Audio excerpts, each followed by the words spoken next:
The mystery illness in dogs. This is an update on where it's being found, plus some new treatment options. Are you looking to learn more about natural pet health and wellness? You've come to the right place. Click the link to subscribe to Veterinary Secrets.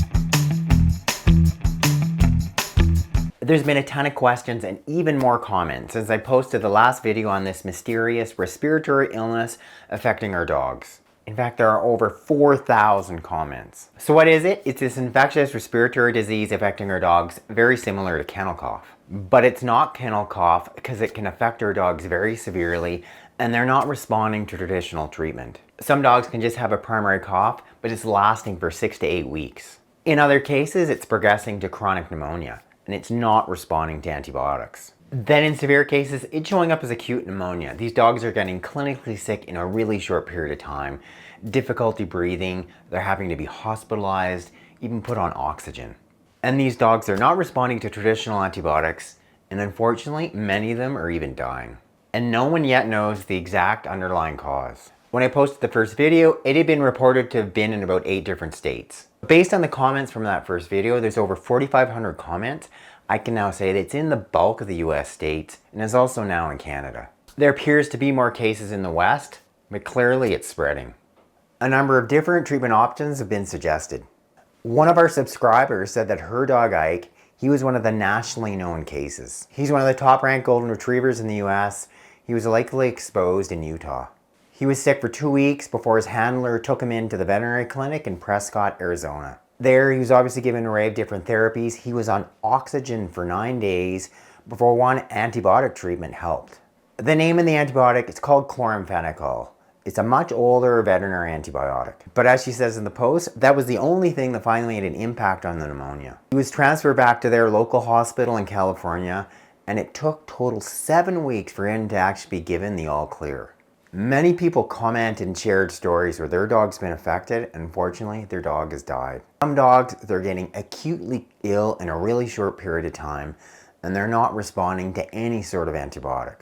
I want to give you 3 new alternative remedies that have been mentioned, plus go into a little bit more detail on chloramphenicol and how you should be sharing that with your veterinarian. First new alternative remedy I want to mention is this, olive leaf extract. Olive leaf is considered one of the best natural antibacterials, but it also has specific antiviral properties. Olive leaf doses, we're looking at 100 milligrams per 10 pounds of body weight daily. The other thing I like about olive leaf, it really is a very safe herb and there's very few dogs with noted side effects from it. This may be considered a controversial suggestion. Many commenters, they're using this with their dogs with respiratory disease. This here, this is colloidal silver. It's microscopic particles of silver suspended in water. Appears to have antiviral, antibacterial properties. My general thought, it won't hurt, potentially could be really helpful. So it's a real safe option to consider trying with your dog. We're looking at pretty typical dose, about 1/4 teaspoon per 20 pounds of body weight twice daily. I want to mention a dewormer we've talked a lot about for cancer. This is Panicure, the name of the drug is fenbendazole. And many people have written in that it really has been beneficial for some cancers in some dogs. But there was a fairly recent paper put out showing that the activity of fenbendazole in terms of being a microtubule destabilizer can actually make it a potential antiviral. This is a really safe drug. Virtually no dogs have any side effects. You've got a dog with this serious respiratory disease. He's not responding to anything else. I think it's a good option to also consider it. We're looking at pretty typical dog doses of 50 mg per kilo. Then this old antibiotic, chloramphenicol. Chloramphenicol, it's an older broad spectrum antibiotic. It's being used for gastrointestinal disease, being used for urinary tract infections, being used for skin infections, even being used for respiratory disease. When I started in practice, less and less of chloramphenicol is being used in small animal practice. In part, in some animals, they can have secondary side effects in terms of affecting their white and red blood cell count, in terms of them becoming anemic.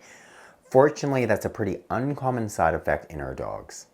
But interesting with chloramphenicol, not only does it affect traditional bacteria, it works well against anaerobes, it works well against some lesser known bacteria called rickettsia, and even may have some anti-protozoanal activity. In other words, the drug, it affects many different organisms. Hence, that's why it may be effective in this situation. Standard chloramphenicol doses, 25 to 50 mg per kilo every 8 hours. Your dog's healthy, not showing any clinical signs.